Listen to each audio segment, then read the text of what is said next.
नमस्कार मित्रों, बहुत बहुत स्वागत है आप सभी का आपके अपने ऑनलाइन इंस्टीट्यूट निशांत ज्ञान की यूट्यूब प्लेटफॉर्म पर। मैं नितिन उपाध्याय आपका स्वागत करता हूं, अभिनंदन करता हूं आपके अपने प्लेटफॉर्म पर।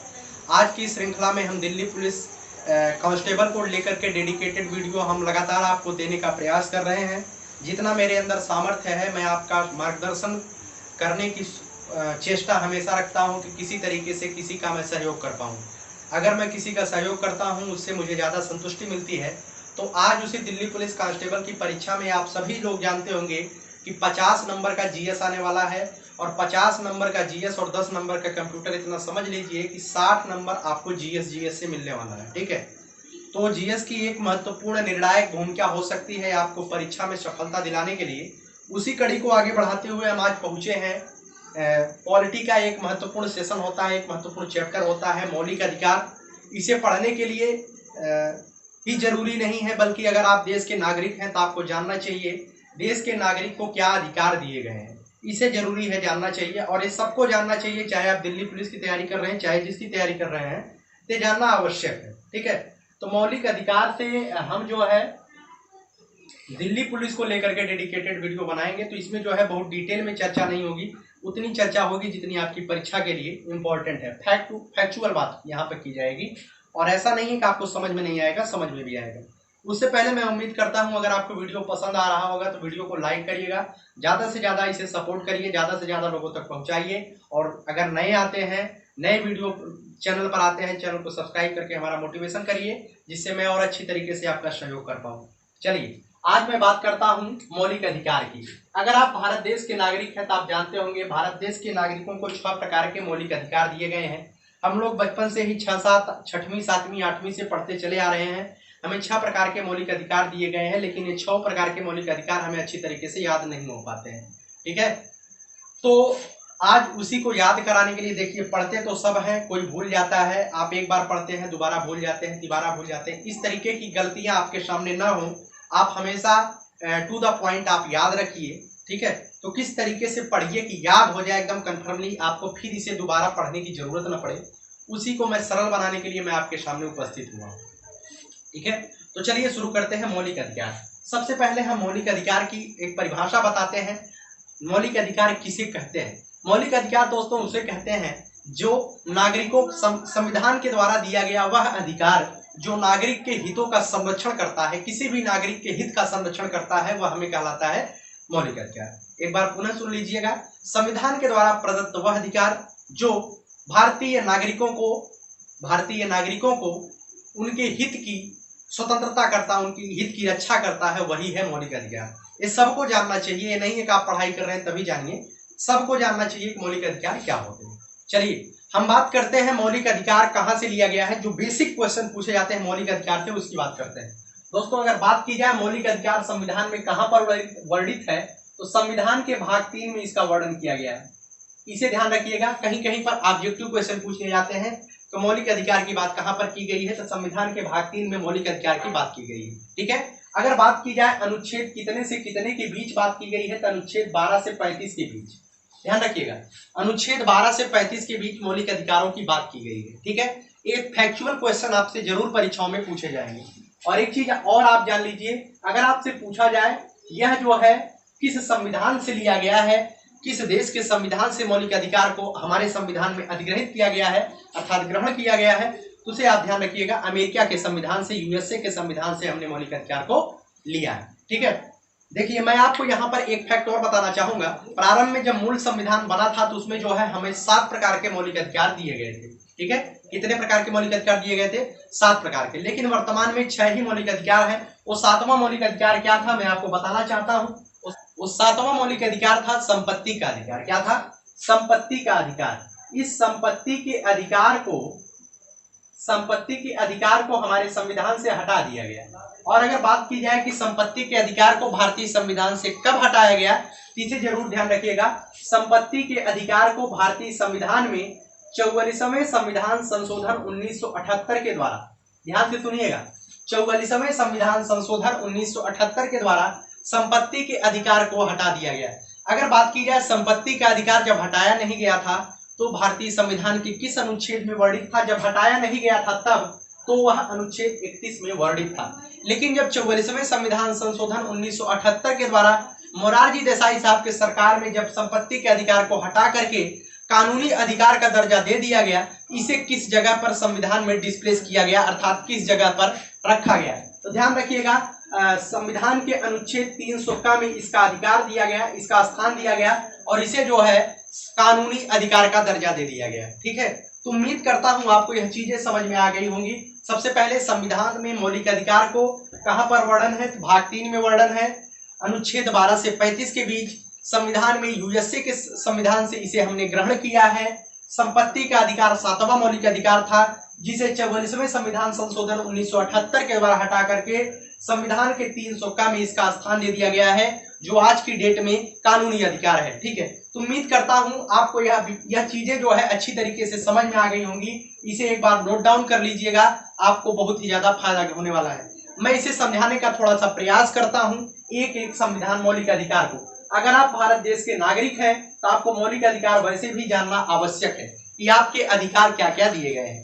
सबसे पहले कौन कौन से मौलिक अधिकार है, मैंने उसे नोट डाउन किया है। सबसे पहला अधिकार आपको दिया गया है समानता का अधिकार। इस समानता का अधिकार जो है भारतीय संविधान में बताया गया है, किसी भी व्यक्ति के साथ जाति, धर्म और लिंग तथा जन्म स्थान के भेदभाव पर आधार नहीं किया जाएगा, अर्थात भेदभाव नहीं किया जाएगा, उसे समानता दिया जाएगा। अनुच्छेद 14 से 18 के बीच इसका वर्णन किया गया है। अब एक एक को हम पढ़ने का प्रयास करेंगे। पहले एक बार आप देख लीजिए। दूसरा अधिकार हमें दिया गया है स्वतंत्रता का अधिकार। हमें जो है स्वतंत्र किया गया है। कहा जाता है कि अभिव्यक्ति की स्वतंत्रता है, लोग कुछ भी बोले। ठीक है, तो जो स्वतंत्रता का अधिकार हमें मिला है, अनुच्छेद 19 से 22 तक में इसकी चर्चा की गई है स्वतंत्रता के अधिकार की। अब तीसरा बात करते हैं शोषण के विरुद्ध अधिकार। जो शोषण के विरुद्ध अधिकार है, इसकी गणना, इसकी जो संविधान में स्थान दिया गया है, इसका वर्णन जो है अनुच्छेद 23 और 24 के बीच किया गया है। अब आगे चलते हैं धार्मिक स्वतंत्रता का अधिकार। धार्मिक स्वतंत्रता के अधिकार को अनुच्छेद 25 से 28 के बीच स्थान दिया गया है। ठीक है, और उसके बाद चलते हैं सांस्कृतिक और शिक्षा का अधिकार। जो सांस्कृतिक और शिक्षा का अधिकार है, इसे ध्यान रखिएगा, ये हमारे देश में अल्पसंख्यकों के लिए दिया गया है। अगर आपसे क्वेश्चन पूछा गया है मौलिक अधिकार में ऐसा कौन सा अधिकार है जो केवल अल्पसंख्यकों के लिए है, तो वह है सांस्कृतिक और शिक्षा का अधिकार। अल्पसंख्यकों को यह अधिकार दिया गया है, वह अपने, जैसे मुस्लिम हमारे यहाँ पर अल्पसंख्यक हैं, तो उन्हें अधिकार दिया गया है अपने धार्मिक और सांस्कृतिक की रक्षा करने के लिए वे मदरसा की स्थापना कर सकते हैं। वे उलेमा, मतलब कि किसी तरीके का उनके ऊपर पाबंदी नहीं लगाई जा सकती है।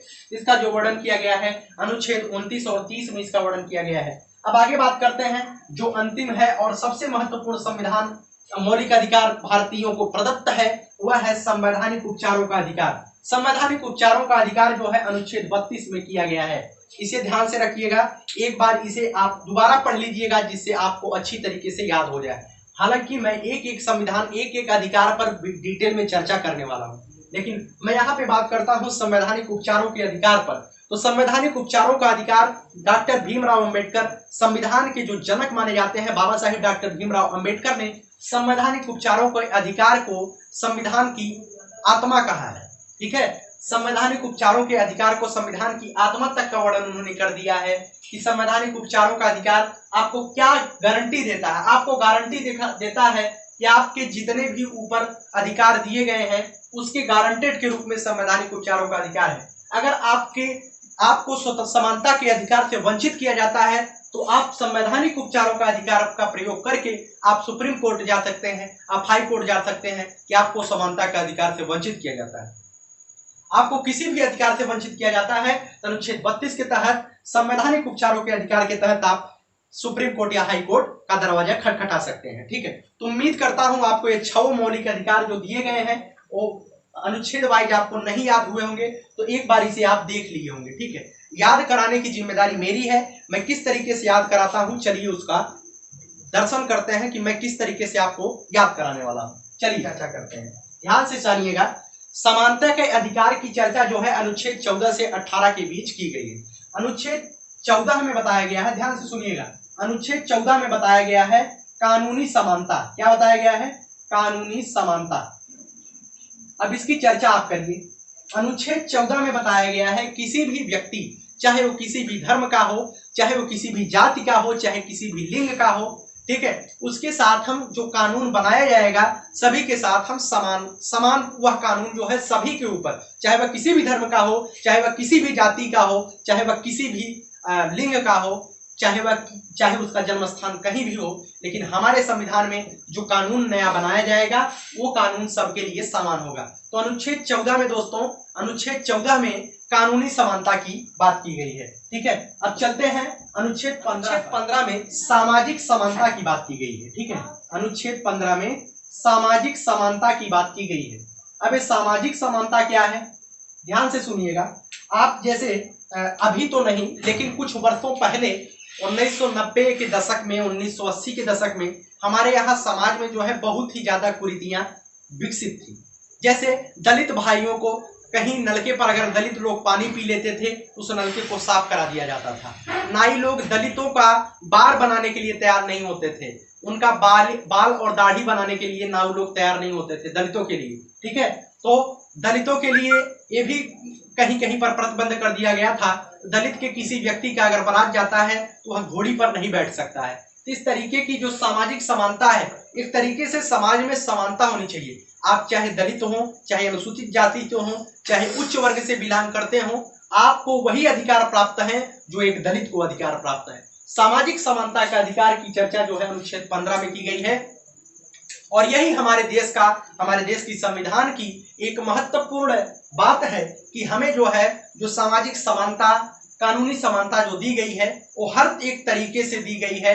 वहां पर किसी भी व्यक्ति को, ध्यान से सुनिएगा, किसी भी व्यक्ति के ऊपर भेदभाव नहीं किया गया है, चाहे वो दलित हो, चाहे वो उच्च वर्ग का हो, चाहे वो पिछड़े वर्ग का हो, चाहे अनुसूचित जाति का हो, चाहे अनुसूचित जनजाति का हो, हमने किसी भी तरीके का भेदभाव नहीं किया है। ठीक है, चलिए अब बात करते हैं, आपको समझ में आ गया होगा सामाजिक समानता क्या होता है। चलिए अब बात करते हैं अनुच्छेद 16 की।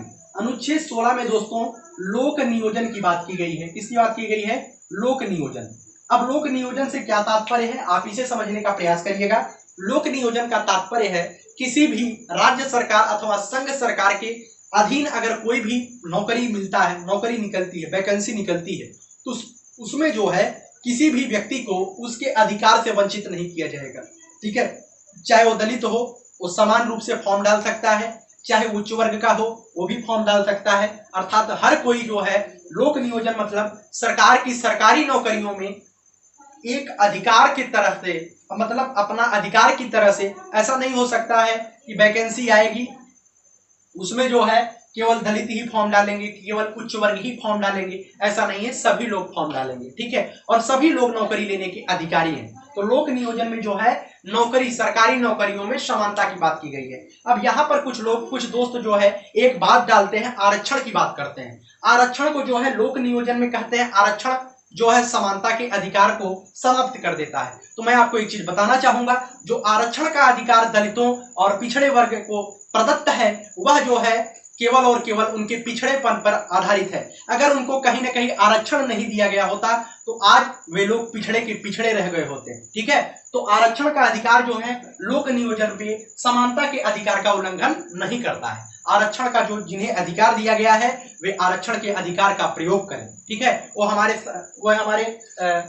मतलब कि संविधान की एक बहुत ही महत्वपूर्ण बात है कि लोगों को आगे करने के लिए, लोग उनके जो उच्च वर्ग के हैं उनके बराबर लाने के लिए लोक नियोजन में आरक्षण की बात की गई है। हर जगह आरक्षण की बात की जाती है, ऐसा नहीं केवल दलित की। महिलाओं को आरक्षण दिया जाता है जो विकलांग है, विकलांग नहीं है, दिव्यांग है, अब उन्हें दिव्यांग कहा जाता है। जो दिव्यांग है उन्हें भी आरक्षण दिया गया है। ठीक है, तो आरक्षण की जो चर्चा है वो समानता के अधिकार का उल्लंघन नहीं करती है। अब चलिए हम बात करते हैं अनुच्छेद 17 की। ठीक है, अनुच्छेद 17 में अस्पृश्यता का अंत है। किसका अंत है? अस्पृश्यता का अंत। ठीक है, वेरी वेरी इंपॉर्टेंट क्वेश्चन यहां से आता है कि अस्पृश्यता का अंत किस संविधान, मतलब कि संविधान के किस अनुच्छेद में वर्णित है। आप ध्यान रखिएगा, अनुच्छेद 17 में अस्पृश्यता की अंत की बात की गई है। अस्पृश्यता का मतलब क्या होता है? छुआछूत। छुआछूत की एकदम समाप्ति की बात हमारे संविधान में अनुच्छेद 17 में की गई है। इसका मतलब क्या है?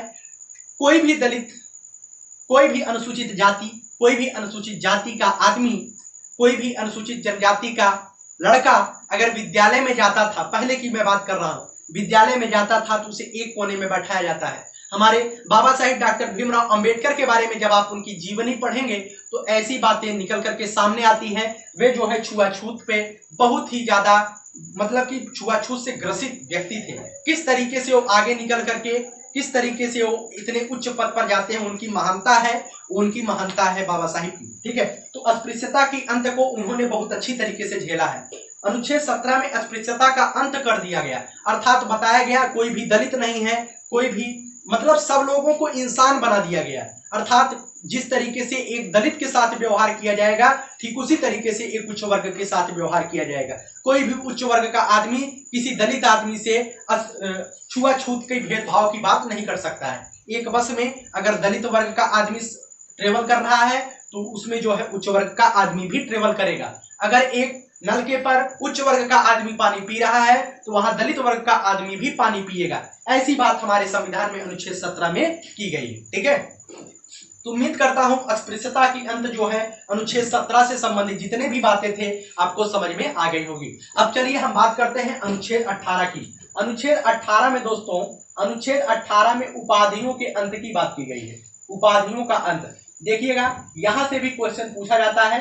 मैं जो है आपको आज जो है केवल समानता के अधिकार को पढ़ाऊंगा और इस तरीके से मैं पढ़ा भी रहा हूं, इस तरीके से पढ़ा रहा हूं कि एक एक टॉपिक, एक एक पॉइंट आपको क्लियरली आपके मस्तिष्क में उतर जाए। यही हमारी सोच है और तभी जाकर के हमारा यह जो प्रयास है वह सार्थक होगा। ठीक है, तो अनुच्छेद 18 की बात करते हैं। अनुच्छेद 18 में उपाधियों के अंत की बात की गई है। अब बात करते हैं उपाधियों का अंत क्या होता है।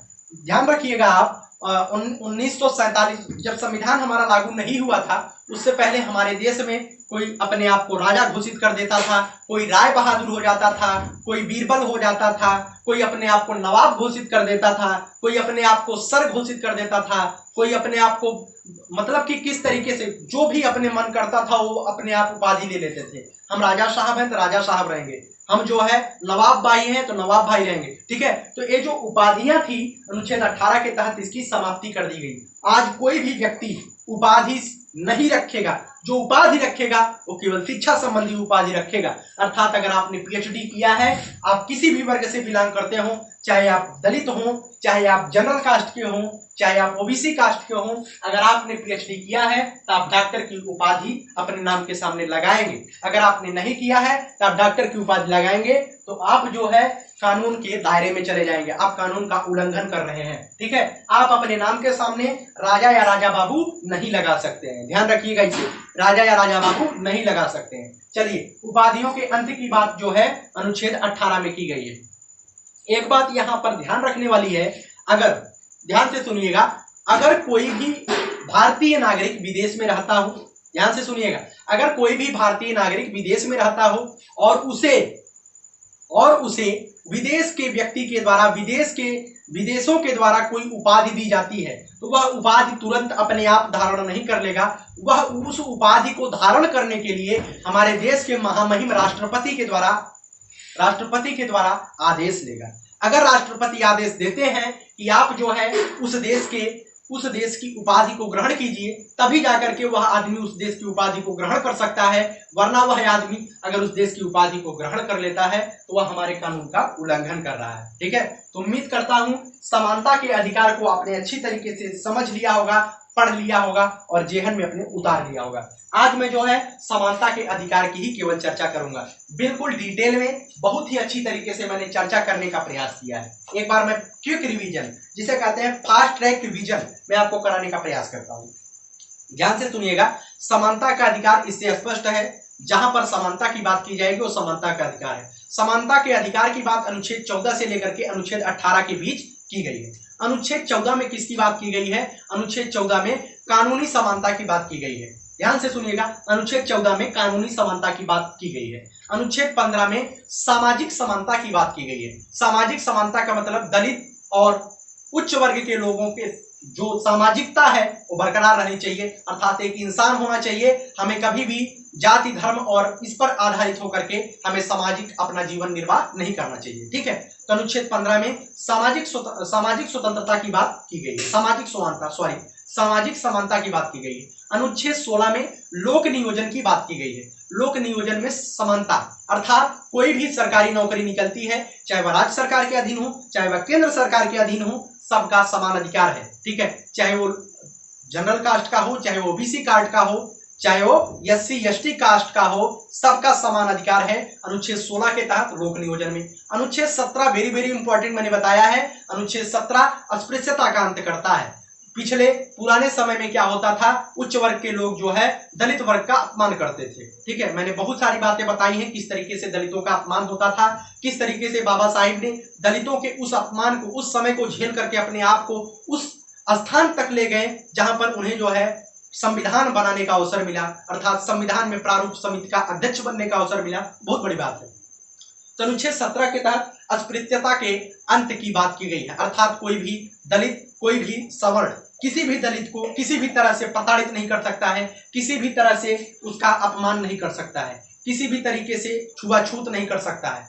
अगर आपके बगल में दलित बैठा है, आप उच्च वर्ग से बिलोंग करते हैं, आप दोनों में एकदम समानता होनी चाहिए। ऐसा नहीं है कि दलित को आप उठा देंगे, उठ जाइए यहां मत बैठिए, ऐसा बिल्कुल नहीं है। अगर ऐसा किया जाता है तो वह अस्पृश्यता का मतलब आप कानूनी उल्लंघन कर रहे हैं। ठीक है, और उसके बाद बात करते हैं अनुच्छेद 18 में उपाधियों के अंत की बात की गई है। ठीक है, तो उम्मीद करता हूं अनुच्छेद 14 से 18 के बीच जो मैंने चर्चा किया है समानता के अधिकार का, बहुत ही अच्छी तरीके से समझ में आ गया। अनुच्छेद 14 कानूनी संरक्षण, अनुच्छेद 15 सामाजिक समानता, ध्यान से सुनिएगा, अनुच्छेद 15 सामाजिक समानता, अनुच्छेद 16 लोक नियोजन में समानता, अनुच्छेद 17 अस्पृश्यता का अंत, अनुच्छेद 18 उपाधियों का अंत। उम्मीद करता हूं समानता का अधिकार यूं ही आपने रट लिया होगा। ठीक है, यहां से एक क्वेश्चन आपको जरूर मिलेगा, केवल मैंने आज समानता के अधिकार को पढ़ाया है। इसी के साथ मैं इस सेशन को समाप्त करना चाहूंगा।